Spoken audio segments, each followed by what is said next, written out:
Can grief be a response to the departure of a narcissist from one's life? It's a curious question, isn't it? Picture this.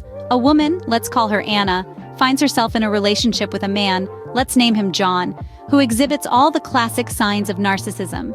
He's charming and charismatic, but he's also manipulative, self-centered, and lacks empathy. Anna is drawn to his charm, but soon finds herself in a cycle of emotional abuse. John, being the narcissist he is, demands constant attention and admiration from Anna, belittles her, and manipulates her emotions to serve his own needs. Despite all this, Anna finds it hard to leave.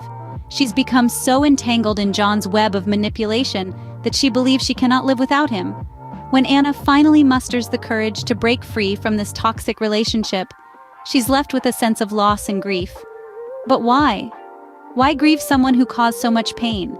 It's because narcissists like John are masters of illusion. They create a fantasy world where they are the hero, the victim, the misunderstood genius, and they pull their partners into this fantasy. So when the relationship ends, it's not just the person that's lost, it's the entire world they've constructed. Moreover, the narcissist's partner, like Anna, often develops a form of codependency. They become so used to the emotional roller coaster that a life without it seems dull, empty, even terrifying. The grief then is not so much for the narcissist, but for the loss of this intense, albeit toxic, emotional connection.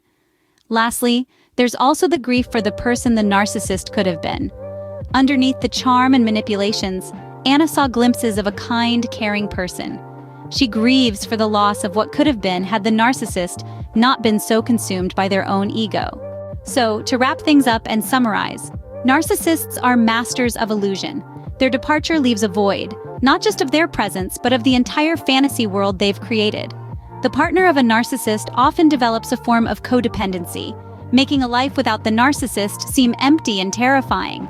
There's also the grief for the person the narcissist could have been, the potential that was wasted due to their narcissism.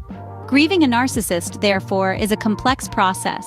It involves grieving not just the individual, but the loss of the fantasy, the emotional intensity, and the potential of what could have been. It's a journey of healing and rediscovering one's own worth outside the narcissist's illusion. As we conclude today's session, I'd like to remind you that every journey, no matter how daunting, starts with a single step. It's important to nurture yourself and embrace your emotions, especially the grief that comes from dealing with a narcissist. Remember, experiencing these feelings is a natural part of the healing process. Don't cast blame upon yourself or feel shame for what you're going through.